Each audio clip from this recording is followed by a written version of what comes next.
अस्सलाम वालेकुम dear student. Mathematics class 9 Punjab curriculum and text book board Lahore को हमने स्टार्ट किया हुआ था। आज हम स्टार्ट करेंगे एक्सरसाइज 1.3। तो एक्सरसाइज 1.3 के मेरे पास टोटल यहाँ पे 9 क्वेश्चन है। तो बारी बारी इन 9 क्वेश्चन को हम सिंप्लीफाई करेंगे। ये तो पहला क्वेश्चन है, this sum of 3 consecutive integer is 42, कि आपने 3 नंबर लेने हैं और उनका सम करना है और जवाब क्या आएगा 42। Find 3 integers. आपने वो 3 इंटीजर्स बताने हैं, वो कौन से हो सकते हैं। यहाँ पे आप लिखेंगे लेट फर्स्ट नंबर, कि जो पहला नंबर है जिसे हम फर्ज करते हैं वो है मेरे पास x। ऐसे हम लिखेंगे सेकंड नंबर, तो वो सेकंड नंबर जो उनसे उसे हम देखते हैं कि वो है मेरे पास x प्लस 1। ऐसे लिख लेंगे हम थर्ड नंबर। थर्ड नंबर उससे हम लिख लेंगे x प्लस 2। ये हमने तीनों जो नंबर है उसे हमने फर्ज किया हुआ है। अब अकॉर्डिंग टू द कंडीशन क्या है, यहाँ पे हम लिखेंगे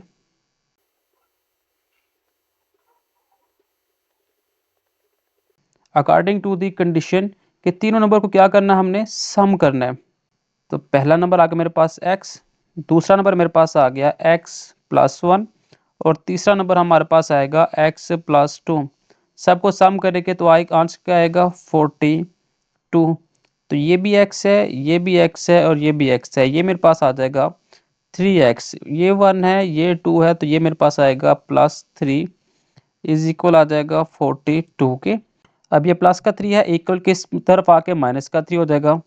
तो 3x इज इक्वल है 42 माइनस 3 और x आ जाएगा मेरे पास 42 में से 3 निकाले तो मेरे पास आ जाएगा 39। यहाँ पे 3 आ जाएगा, ये 3 अब नीचे आके डिवाइड हो जाएगा।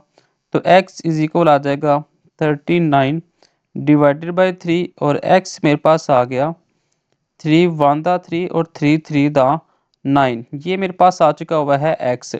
अब मेरे पास जो क्वेश्चन क्या था कि फर्स्ट नंबर कौन सा है मेरे पास।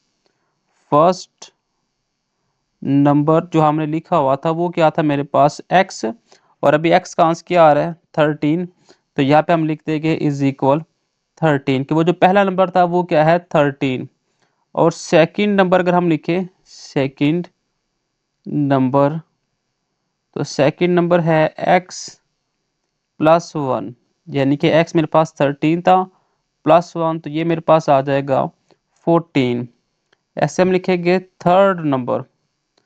थर्ड नंबर, थर्ड नंबर मेरे पास है x प्लस 2, यानी कि 13 प्लस 2, और वो मेरे पास आ गया 15। यानी कि जो पहला नंबर था वो है मेरे पास 13, दूसरा नंबर 14 और तीसरा नंबर 15। अगर हम इन तीनों को ऐड करेंगे तो ये मेरे पास 42 आ जाएगा। तो यहाँ तक जो है वो आपका आंसर वो मुकम्मल हो जाता है।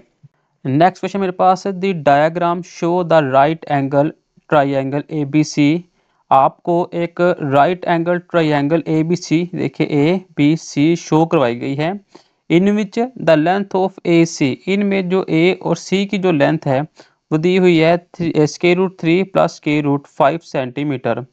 The area of triangle A B C is 1 plus √15 centimetre square. इसका जो एरिया है वो कितना है 1 plus √15 centimetre square. Find the length A B. आपने ए और बी के दरमियान ये जो लेंथ है ये आपने फाइंड करनी है। अब सबसे पहले जो मेरे पास गिवन डाटा है वो हम देखते हैं क्या क्या है। सबसे पहले मेरे पास एक है एरिया ऑफ ट्राइंगल। यहाँ पे हम लिखेंगे एरिया ऑफ ट्राइंगल, क्या दी हुई है मेरे पास 1 प्लस √15 ब्रैकेट क्लोज और फिर सेंटीमीटर का स्क्वायर। ठीक है, उसके बाद मुझे बेस दी हुई है, इसको हम क्या कहते हैं, इसे हम बेस कहते हैं। यानी कि ये जो मेरे पास एक ट्रायंगल होती है इसको हम कहते हैं बेस, इसे हम कहते हैं परपेंडिकुलर और इसे हम कहते हैं हाइपोटेनियस। तो यहाँ पे हम लिख सकते हैं बेस, यानी कि बेस कौन सी, ए और सी, वो किसकी इक्वल दी हुई है, वो हमें दी हुई है square root 3 plus square root 5। देखिए square root 3 plus square root 5, तो यहाँ पे मैं लिख देता हूँ square root 3 plus square root 5। इसको ब्रैकेट बंद करके मैं लिख दूंगा सेंटीमीटर। अब फाइंड क्या करना है हमने, लेंथ फाइंड करनी है, यानी कि ये वाली हाइट फाइंड करनी है हमने।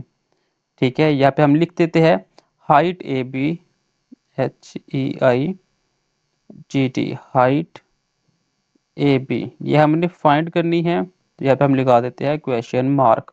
अब मेरे पास जो फार्मूला होता है एरिया ऑफ ट्रायंगल का, वो क्या होता है, यहाँ पे हम लिखते हैं फार्मूला एरिया ऑफ ट्रायंगल, वो मेरे पास होता है 1/2 और बेस मल्टीप्लाई हाइट। तो ये है मेरे पास उसका फार्मूला। अब एरिया ऑफ ट्रायंगल क्या था, वो मेरे पास यहाँ पे दिया हुआ है, तो वो क्या है 1 plus square root 15 bracket close और फिर सेंटीमीटर का स्क्वायर। 1/2 वैसे ही हम लगाएंगे, बेस मेरे पास है वो ये है, वो क्या है square root 3 plus square root 5। ठीक है, मल्टीप्लाई हाइट, हाइट आपने फाइंड करना, तो हाइट को हम वैसे ही लिख देंगे, तो हाइट को हमने वैसे ही लिख दिया। अभी देखिए 2 डिवाइड हो रहा है, इक्वल किस तरफ आके वो मल्टीप्लाई हो जाएगा, तो यहाँ पे आएगा 2 और 1 plus square root 15 bracket close centimetre square.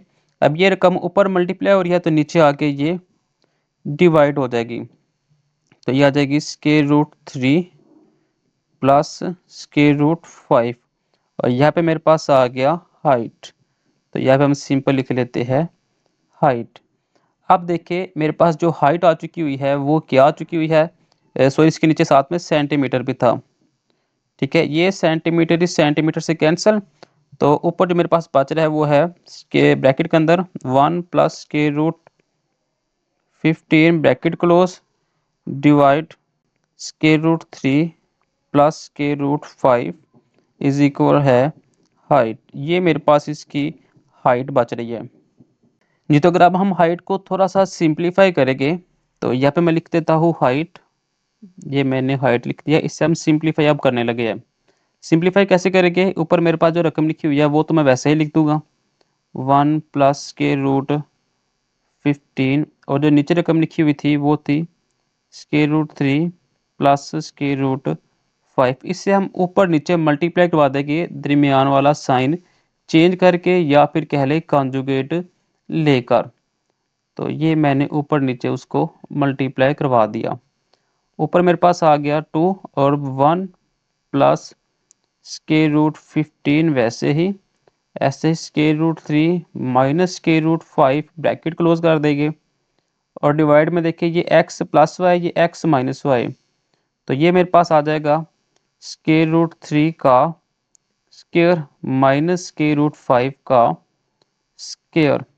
तो ऊपर मेरे पास जो 2 है वो वैसे ही लगाएंगे, यहाँ पे मैं लगाता हूँ कर्ली ब्रैकेट, और 1 को इस टोटल रकम से मल्टीप्लाई करवाऊंगा। जब 1 को टोटल रकम से मल्टीप्लाई करवाया, तो ये जो रकम है ये वैसे ही आ जाएगी। फिर प्लस स्क्वायर रूट 15 को इससे मल्टीप्लाई करवाऊंगा, तो यह आ जाएगा प्लस 15 को 3 से मल्टीप्लाई करवाया, तो ये आ गया 45, तो यहाँ पे मैं लिख दिया 45। ये माइनस आ गया, ये स्क्वायर रूट, ये स्क्वायर रूट, और ये मेरे पास आ जाएगा 5 को 15 से करवाया, तो ये मेरे पास आ जाएगा 75। और नीचे मेरे पास देखिए ये इसके साथ कैंसिल, ये इसके साथ कैंसिल, तो ये आ जाएगा 3 माइनस 5। अब ऊपर थोड़ा सा मैं और सिंप्लीफाई करता हूँ, तो ऊपर मेरे पास 2 बच गया, तो ये स्क्वायर रूट 3 और ये माइनस स्क्वायर रूट को हम वैसे लिख देंगे square root 3 minus square root 5 plus 45 को अगर हम इसका एलसीएम लेते हैं, तो ये देखिए 45 का अगर हम एलसीएम लेते हैं, तो 5 9 दा 45, 3 3 दा 9 और 3 1 दा 3, यानी कि 3 की पावर 2 मल्टीप्लाई 5 हम इसको लिख सकते हैं। ऐसे 75 का अगर हम लेते हैं, तो यहाँ पे हम थोड़ा सा 75 का करते हैं, 5 1 दा 5 तो 25 हो गया, 5 5 दा 25, और फिर हो जाएगा 5 3 दा 15 और 3 1 दा 3, यानी कि 5 की पावर 2 मल्टीप्लाई 3 आ जाएगा और टोटल के ऊपर स्क्वायर रूट और नीचे आ जाएगा 2। ये 2 इस 2 के साथ कैंसिल, यहाँ पे 7 आ जाएगा माइनस। अब ये माइनस जो सा ऊपर मल्टीप्लाई हो जाएगा तो ये आ जाएगा माइनस स्क्वायर रूट 3, ये माइनस हो जाएगा प्लस स्क्वायर रूट 5, ये हो जाएगा माइनस है, ये इसके साथ कैंसिल तो 3 बाहर और ब्रैकेट के अंदर स्क्वायर रूट 5 है, ये इसके साथ कैंसिल तो ये हो जाएगा प्लस 5 बाहर और स्क्वायर रूट 3 अंदर। अब थोड़ा सा गौर कीजिएगा, ये है मेरे पास -1 स्क्वायर रूट 3, ये है +5 स्क्वायर रूट 3, तो यहाँ पे आ जाएगा 4 स्क्वायर रूट 3। अब ये है मेरे पास 1 स्क्वायर रूट 5, ये है -3 स्क्वायर रूट 5, तो ये आ जाएगा मेरे पास -2 स्क्वायर रूट 5। अब यहाँ तक मेरे पास जो आ जाता है इसका आंसर, तो इसको आपने एक दफ़ा दोबारा सारा देख लेना है, बहुत ही आसान है। सबसे पहले आपने लिख दिया एरिया ऑफ ट्राइंगल, ये जो दी हुई थी ये वाली एरिया ऑफ ट्राइंगल वो हमने लिख दिया। उसके बाद हमने बेस लिखी और हाइट हमने फाइंड करनी थी। यहाँ पे फार्मूला लगाया, सिंपल वैल्यू पुट करे, ये जो 2 था इधर आके डिवाइड मल्टीप्लाई हो गया, ये रकम नीचे आके डिवाइड हो गई, सिंप्लीफाई किया तो मेरे पास इसका आंसर आ जाता है। नेक्स्ट क्वेश्चन नंबर 3 है, a rectangular has side of length 2 plus square root 18। एक मेरे पास रेक्टेंगुलर है, यहाँ पे मैं छोटी सी रेक्टेंगुलर बनाता हूँ, ये देखिए ये एक रेक्टेंगुलर है जिसकी एक साइड क्या है 2 प्लस के रूट 18। ठीक है, यहाँ पे इसको चाहे कह ले चाहे आप इसको कह ले, तो हम लेंथ को इसको कह लेते हैं, ये क्या है 2 प्लस स्क्वायर रूट 18। एंड दूसरी साइड क्या है, ये वाली साइड कह ले 5 minus 4 square root 2। Express the area of the triangle. आपने ये जो एरिया है ये आपने फाइंड करना है। तो मेरे पास जो गिवन डाटा है वो क्या है, मेरे पास एक तो मेरे पास लेंथ ऑफ रेक्टेंगुलर है, यहाँ पे हम लिखते हैं लेंथ ऑफ रेक्टेंगुलर, वो मेरे पास आ गई है 2 प्लस स्क्वायर रूट 18 मीटर। और यहाँ पे मेरे पास आगे की साथ में स्क्वायर रूट 18 है, थोड़ा सा इसे हम हल करें, इसके आगे कर लेते हैं तो ये आ जाएगा मेरे पास 2 प्लस 18 है, 18 को थोड़ा सा सिंप्लीफाई करें तो 2 9 दा 18, 3 3 दा 9 और 3 1 दा 3, 3 की पावर 2 मल्टीप्लाई 2 और इसके ऊपर लगा लेंगे हम स्क्वायर रूट, इस टोटल को ब्रैकेट के अंदर करके मीटर लिख लेते हैं। साथ में जो दिया हुआ है यहाँ पे विड्थ ऑफ रेक्टेंगुलर, यहाँ पे हम लिख लेते हैं विड्थ ऑफ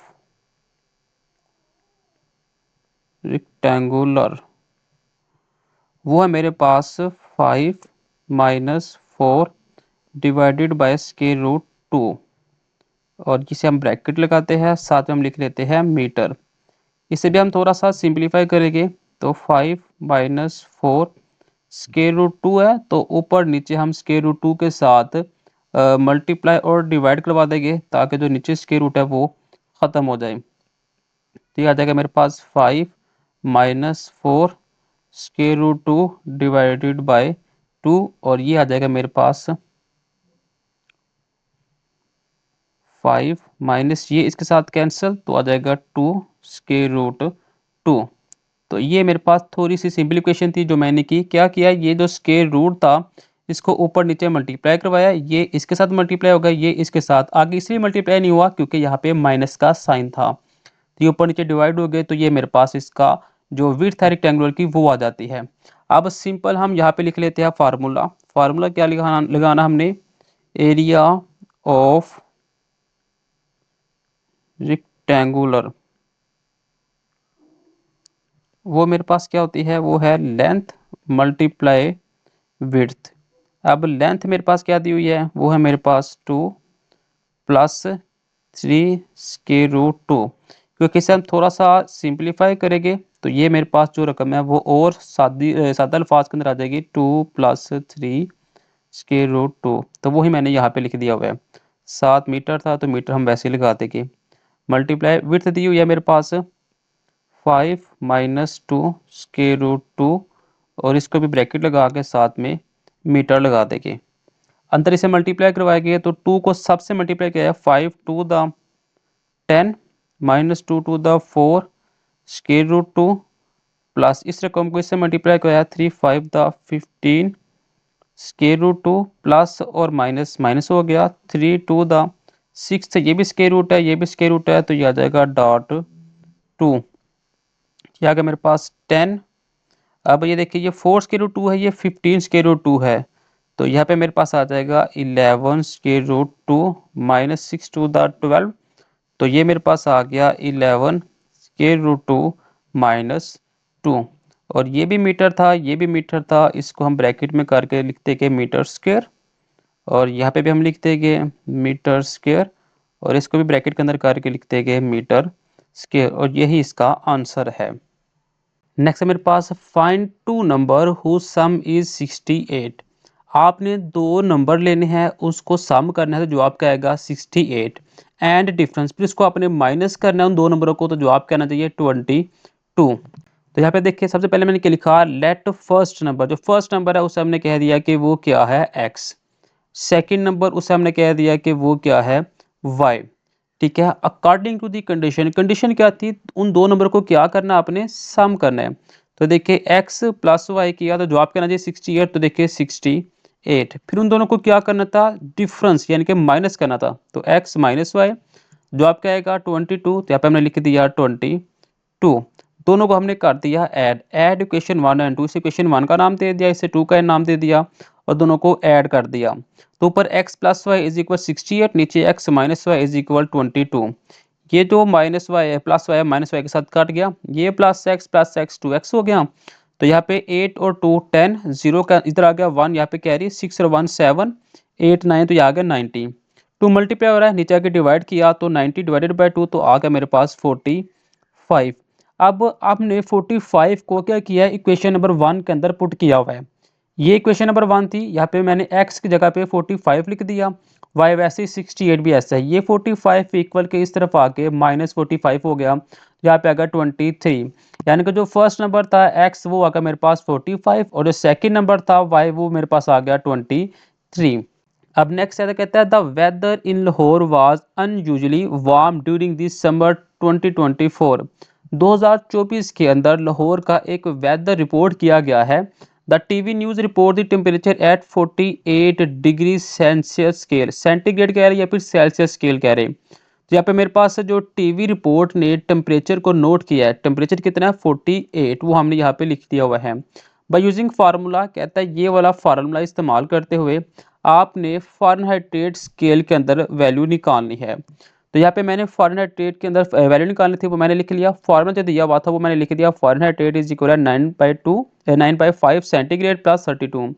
तो सेंटीग्रेड की जगह पे सिंपल 48 लिख दिया, 9 को 48 के ऊपर आपने मल्टीप्लाई करवाना है, तो यहाँ पे हम 48 और 9 लिखेंगे तो मल्टीप्लाई करवाएंगे, जो भी इसका आंसर आता है, अभी हम देख लेते हैं कि इसका आंसर क्या आता है। अगर हम दोनों को मल्टीप्लाई करवाते हैं कि 48 को हम मल्टीप्लाई करवाएंगे 9 के साथ, तो मेरे पास आ जाएगा 432, यानी कि यहाँ पे हम लिखेंगे 432, उसके अंदर हम 32 को ऐड करेंगे, इसके नीचे साथ में 5 डिवाइड था, तो जब हम 432 को डिवाइड करेंगे 5 के ऊपर, जब हम इसको डिवाइड करेंगे 5 के ऊपर, तो इसका जो आंसर आएगा इस रकम का वो आ जाएगा 86.4, उसके अंदर हमने 32 को ऐड करना है, जब हम ऐड करेंगे तो आ जाएगा 118.4 फ़ारेनहाइट रेट। जी, तो नेक्स्ट क्वेश्चन है, the sum of the age of the father and son is 72 year. आपने क्या करना है, एक फादर की और एक सन की एज लेनी है, उनको सम करना है, तो जवाब आएगा 72 ईयर। सबसे पहले हम इतनी कंडीशन को हल करते हैं, हमने लिख दिया लेट एज ऑफ सन, उससे हम कह देते हैं कि वो क्या है एक्स, फिर हम कहते हैं एज ऑफ फादर, उससे हम कह देते हैं y। According to the condition क्या है, यहाँ पे हम लिखते हैं according to the condition, condition क्या थी, दोनों को आपने कर देना है सम, दोनों को प्लस करेंगे तो जवाब आएगा 72। ठीक है, इस हमने कह दिया हुआ इक्वेशन नंबर 1। फिर कहता है 6 ईयर अगो, 6 साल बाद क्या हुआ था, father age was 2 time the age of son, कि जो सन की एज है वो फादर की एज से 2 गुना ज्यादा हो गई। यहाँ पे हम लिखते हैं 6 ईयर अगो, तो 6 साल बाद क्या हो गया, एज ऑफ सन, यहाँ पे हम लिखते हैं एज ऑफ सन x-6 और age of father y-6।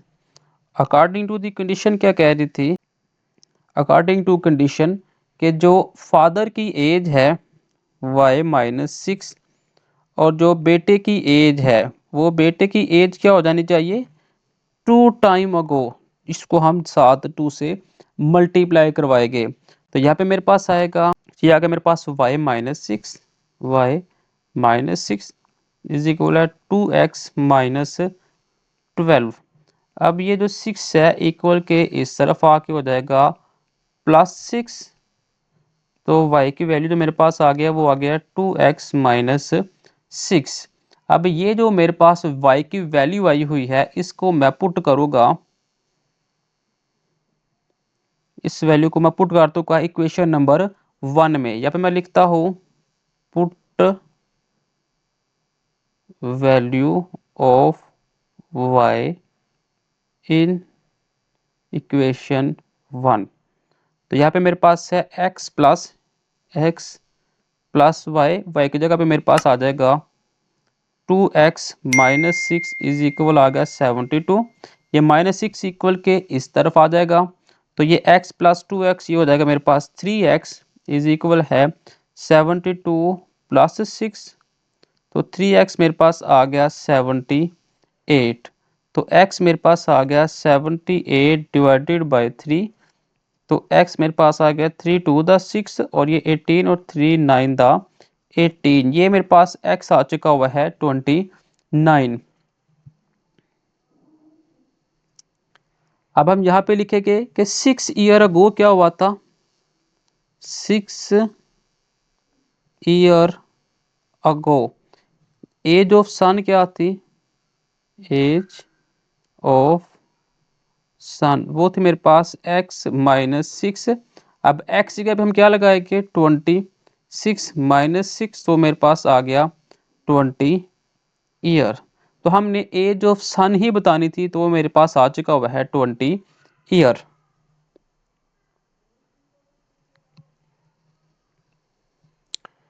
Next मेरे पास Mirha bought a toy for 1500 rupees and sold for rupees 1520। What was her profit percentage.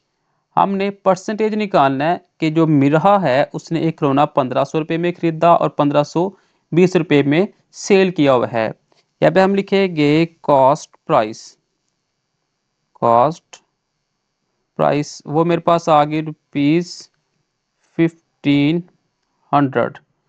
Sale price क्या होगी, सेल प्राइस वो मेरे पास आ गई ₹1520। हमने क्या निकालनी है, प्रॉफिट। यहाँ पे हम लिखते हैं कि प्रॉफिट वो हमने निकालनी है। तो प्रॉफिट कैसे निकालेंगे हम, प्रॉफिट हम लिखेंगे सेल प्राइस, इससे हम एस पी लिख सकते हैं सेल प्राइस, माइनस करेंगे हम cost price, C P for cost price. तो सेल कितने की हुई है, तो यहाँ पे 20 लगाना था, 0 लगाना था, तो 1520 माइनस 1500, तो ये मेरे पास जो प्रॉफिट आ रहा है वो आ रहा है 20 रुपीज़। ये आ गया मेरे पास प्रॉफिट। अब आपने जो प्रॉफिट निकालना है वो आपने परसेंटेज के अंदर निकालना है, तो यहाँ पे हम प्रॉफिट इन परसेंटेज लिख लेते हैं, परसेंटेज। तो वो क्या आएगा, यहाँ पे हम लिखेंगे profit divided by sale price और मल्टीप्लाई 100 परसेंटेज। प्रॉफिट कितनी है मेरे पास, वो है मेरे पास 20। सेल प्राइस थी मेरे पास 1500 रुपया, मल्टीप्लाई करवाएंगे हम 100 के साथ, तो ये जो 2 ज़ीरो है इन 2 ज़ीरो के साथ कैंसिल, और 20 को जब मैं 15 के ऊपर डिवाइड करवाऊंगा तो आ जाएगा 1.33%, और यही इसकी प्रॉफिट है परसेंटेज के अंदर। Next G, the annual income of Tayyab is ₹960,000 while the expended amount is 130,000. How much tax would we have to pay? The rate of 0.75%.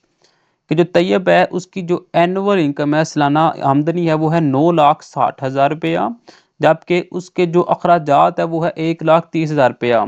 How much tax ही पे, उसने 0.75% के ऊपर कितना टैक्स अदा किया? तो सबसे पहले हम यहाँ पे लिखेंगे एनुअल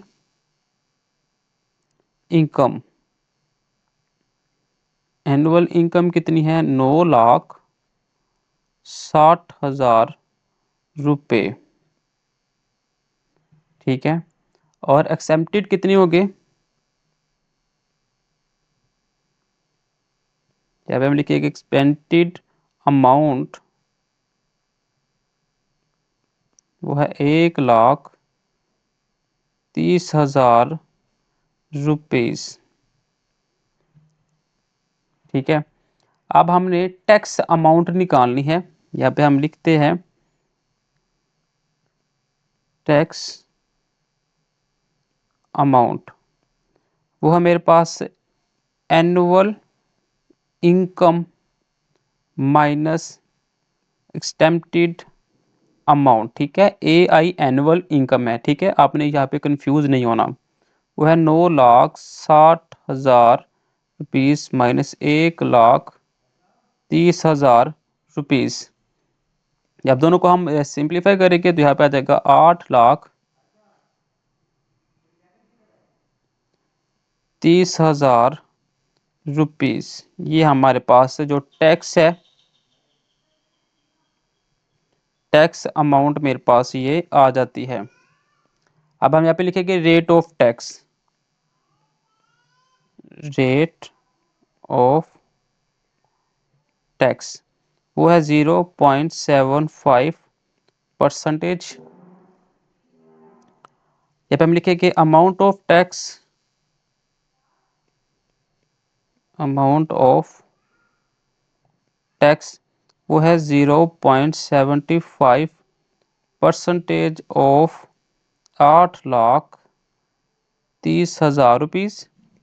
तो यहाँ पे 0.75% है, तो ये पॉइंट खत्म किया तो नीचे आ गया 100, मल्टीप्लाई करवाएंगे हम 8,30,000 रुपीज़ के साथ। ये 2 ज़ीरो इन 2 ज़ीरो के साथ कैंसिल, तो 75 को जब हम ऊपर मल्टीप्लाई करवाएंगे तो वहाँ से आ जाएगा 6,225 रुपीज़।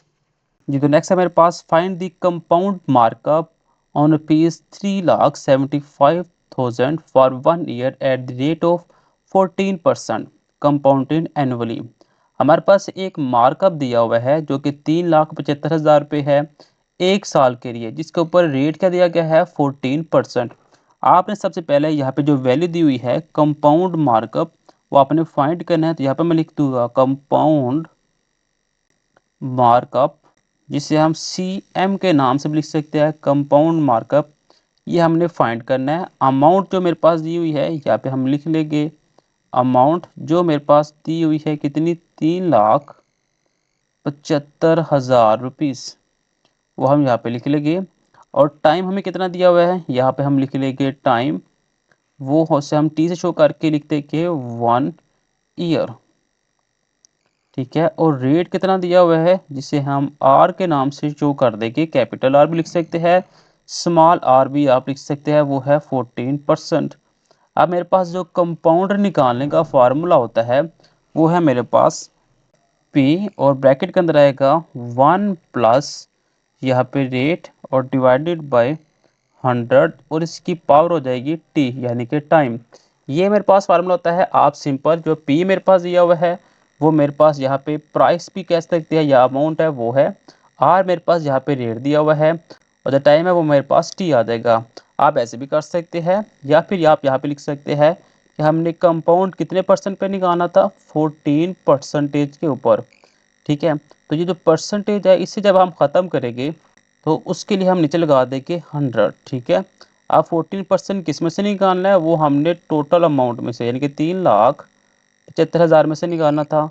तो ये 2 ज़ीरो इन 2 ज़ीरो से कट गया और ऊपर मेरे पास आ जाता है 14 मल्टीप्लाई 3,750 रुपये। दोनों को जब हम मल्टीप्लाई करेंगे तो मेरे पास जो इसका आंसर आएगा वो आ जाएगा मेरे पास 52,500।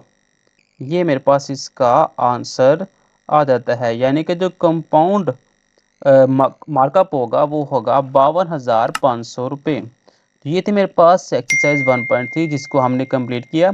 नेक्स्ट वीडियो के अंदर हम स्टार्ट करेंगे इसकी रिव्यू। मिलते हैं नेक्स्ट वीडियो में, तब तक ले जाए अल्लाह हाफिज़।